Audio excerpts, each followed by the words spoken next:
Have you set up any agents before to do tasks, process anything, files, applications, things like that? If not, I want to show you some of the ones that I've set up here inside Qubit MCP. I started with a voice actor, so I can talk to it or write to it. Then I set up a mediator and an output actor. This actor nodes have different modes, so I can do manual, ask first, so it asks me if I want to send my command, or I can do it manually. Then I set up an API using one of my other apps called the Qubit Deck, and in this app I can have different types of filters here. In this case I have programs, web links, different things like that, and I created a API so I can see which button name belongs to each application. And so this mediator is now able to grab the API from that other app, and it can do actions and things like that. In this case, let's just test it real quick so you have an idea of how this works.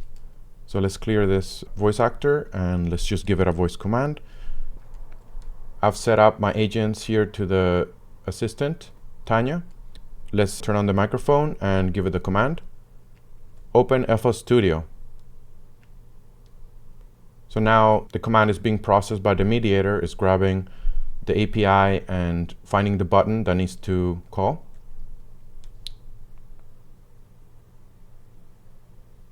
Now we'll wait a second.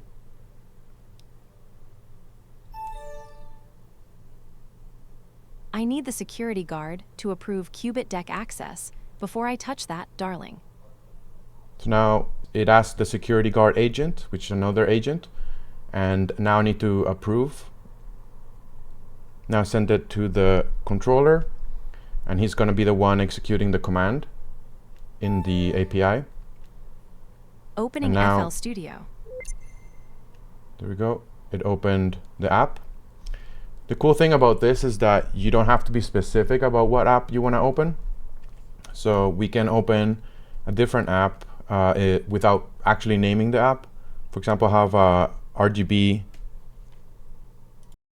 I have an RGB app where I can control my LED lights. So let's give it more of a broad command. Open an RGB app. Open an RGB app.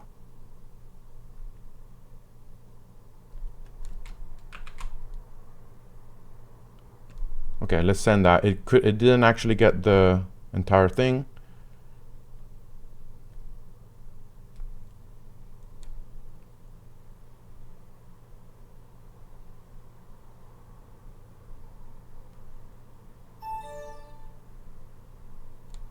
I need the security guard to approve Qubit Deck access. Before I touch that, darling. Okay, so it's trying to see. It found RGB fusion.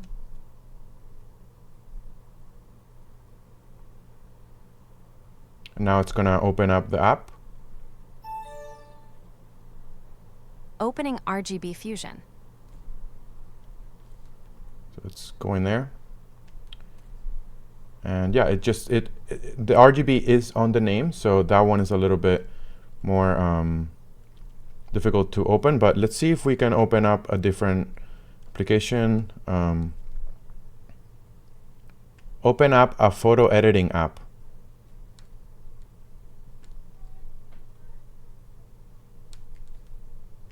So we can stop this actually because it didn't quite get it.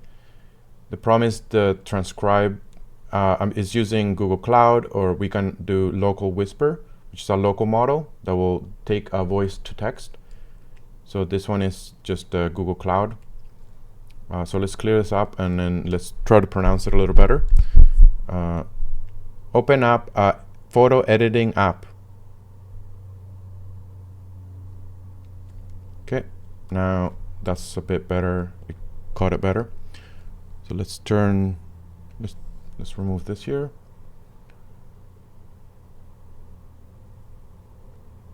Now it's looking at all the lists. So these are all the lists of applications, and it's trying to find.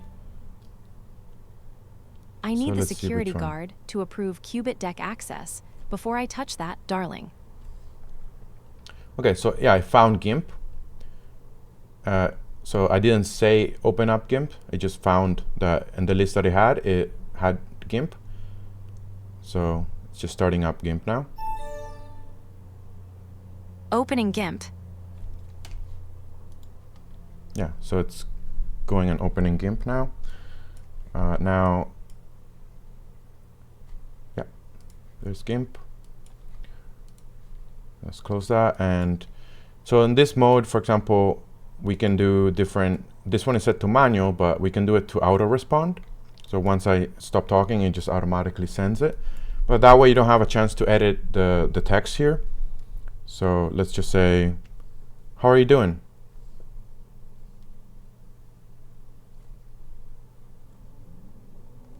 There, so now it's just sending that automatically.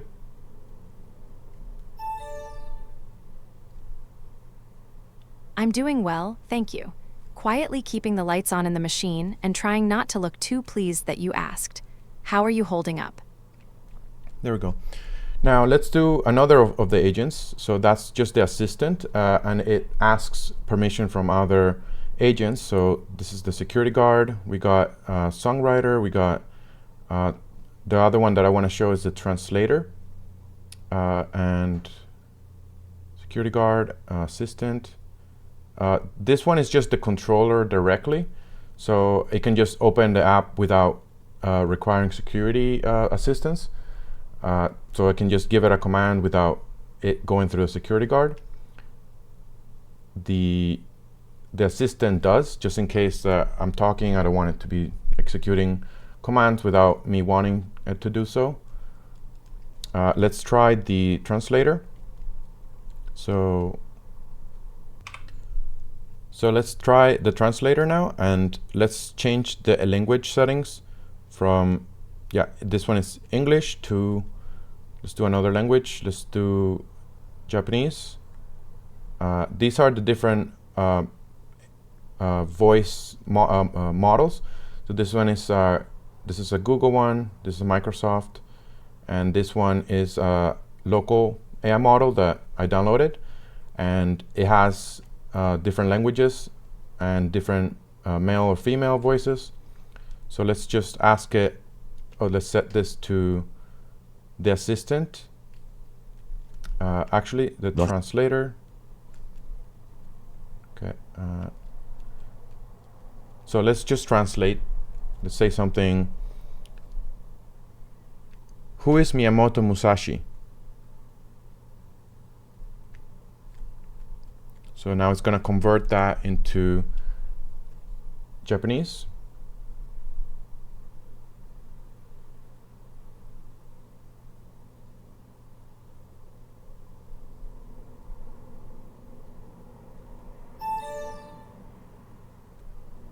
Miyamoto Musashi とは誰ですか? では、これからそれを変換します。And that was the male voice. We can replay. 宮本武蔵とは誰ですか? では、これからそれを変換します。Okay, and now we can also just turn this into, so we can put it in here and change our language to Japanese. And now we can input that as just a text. But now, since we don't want a translation, we actually just want an answer. Let's just turn the assistant to just handle the question.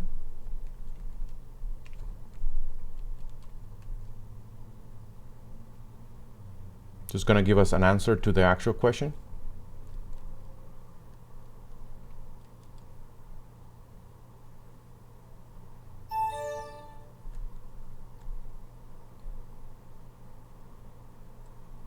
Miyamoto Musashi は江戸時代初期の剣豪標法家で二天一流の開祖です。巌流島で佐々木小次郎と戦った逸話や標法書五輪書で知られています。剣だけでなく書画にも優れた人物でした。変換どうぞきれいに整えていきましょう。Okay, so we got our answer. But now, since I don't understand what is said, I want to convert it back to English. So now we'll put it here. Let's paste that in. Let's turn this to English. Let's turn our translator and let's convert this to English. So let's do English right there. And now when we ask the translator, now it's just gonna translate the Japanese into English. Now I can hear what the answer was. So this kind of gives, okay, let's see. Miyamoto Musashi was a master swordsman and strategist from the early Edo period and the founder of Knight in Ikarayo. He is known for the story of his duel with Sasaki Kajiro on Ganryu Island and for his strategy text, The Book of Five Rings. He was accomplished not only with the sword, but also in calligraphy and painting. Conversion, please. Let's polish it up nicely. All right, so there we go. Now we got our translation, we got our answer, and there's one more feature with voice translations. In this case, I don't want to give it the input myself. I just wanted to listen to YouTube. So let's give it a video to go from. And in this case, we're gonna put in here on the audio capture. We set up our audio device, and now we can play our video. We can play our video, and before we do that, we need to press listening. 好久不见呐！你愿与老夫一同出征否？ All right. See if it caught that. So yeah, it found. This is set to Chinese. Long time no see. Would you be willing to join this old man on a campaign into the server war? Okay, so this one translated it from Chinese to English. Let's do another one. Let's try it again. Let's go back a little bit. Let's try that again. So clear this. 哪吒，好久不见呐！你愿与老夫一同出征否？ Okay. Yeah, this is similar.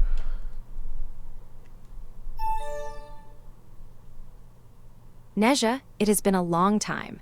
Are you willing to join this old man on a campaign to conquer everyone? Okay. So that is the translation agent. Now let's take a look at some of the different. Okay, now let's take a look at what that actually looks like on the back end. So these are just prompts. Essentially, I just, for example, the songwriter, I just told it the structure of the song. Security guard, I gave it some commands. The assistant has the longest prompt because it's having to access the security. It's trying to access the API, so it's a little bit more complex. And the last thing there was is this script that filters some of the inputs, because I don't want it to print everything that the mediator says. So this script will extract specific things. If you look at the outputs usually have something like think or just some of the logic that it answered. So see, there's this user feedback, and I don't want it to be passed down to the voice actor. So the script will filter out some of the outputs and give us a clean text for the voice actor to read. And one of the last things, it's going to be if I started with a new scene and I want to access the agents, I've created different, here on the top, I've created different shortcuts. So this one will create the nodes. This is more of like the audio input. This is, okay, so in here this is supposed to be a translation one. We don't need this audio input, so it's more simple. But we can also update them. So I right click here, paste our new nodes, and now that's updated. So when we can create that, it just creates the nodes we need. And then if we need another one, it will create this one. Now, if we want to go back to our bigger workflow, this is just a shortcut to that specific setup. There we go. So now we got the full workflow. And the last thing is going to be, if I just want to bring up the filter script, this one just brings up only that script so that we can filter out our outputs. And since I'm already showing some of these tools here, this is another tool. Got translating a timeline marker from DaVinci into YouTube shortcuts. It takes the timeline markers from DaVinci Resolve and it converts it. So if we run it, it will give us some of these time frames here. And that'll be it. So that's some of the AI agents that I have. I can use them for different tasks just by giving it a new prompt, and they can sort of work together and do different workflows. And that's it.